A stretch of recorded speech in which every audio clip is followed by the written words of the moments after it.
So, in this video, I want to talk about rhythm and pace in a fight, depending on what you're doing, whether it's boxing, Thai boxing, MMA.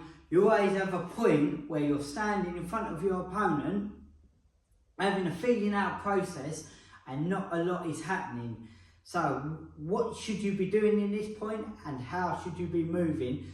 And I've noticed over the years, as I've started teaching, this is one thing what a lot of new people seem to struggle or not too sure how to do it.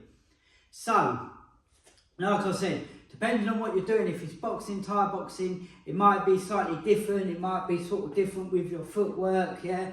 Thai boxing is more sort of this rhythm, a boxer's more sort of this rhythm. MMA, again, same, hands might be out.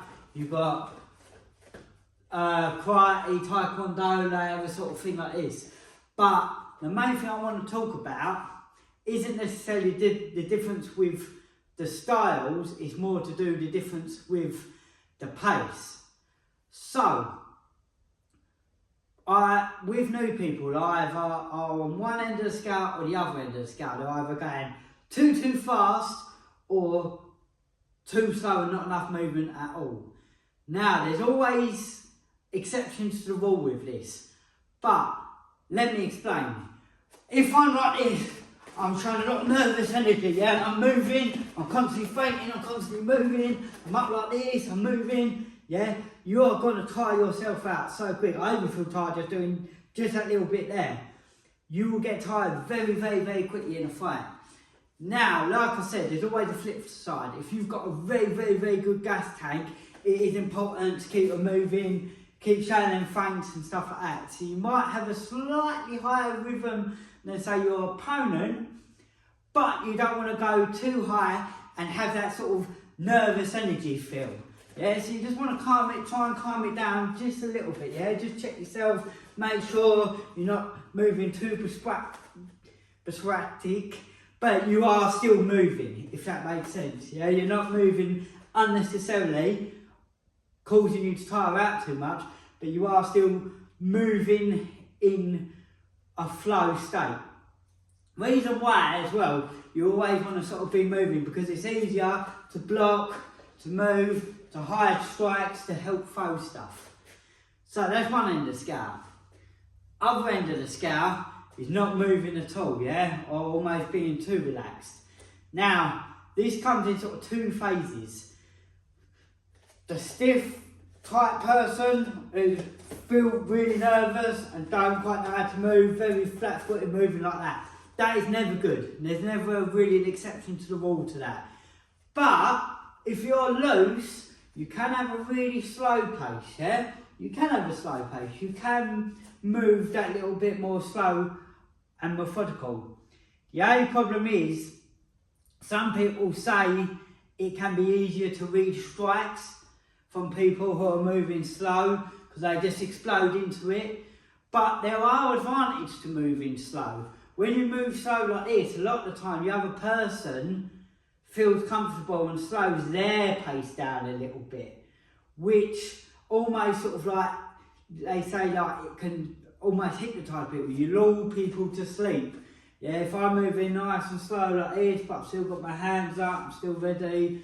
See, I almost sped it up a bit then, but I'm moving nice and slow, my hands are up. Yahoo Romero is a good, perfect example of this, yeah? He's nice, slow, plodded along, but very powerful and explosive. And this is a really good way how to save that little bit of energy, save that gas tank.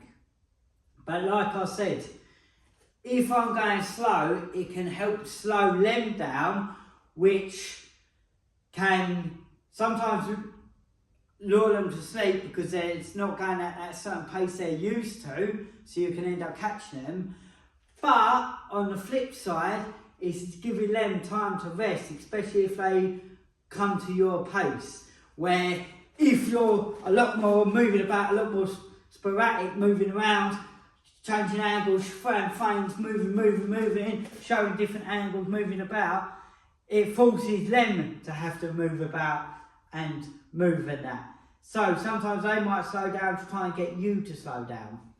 Best bit of advice I can give you, is find an in-between.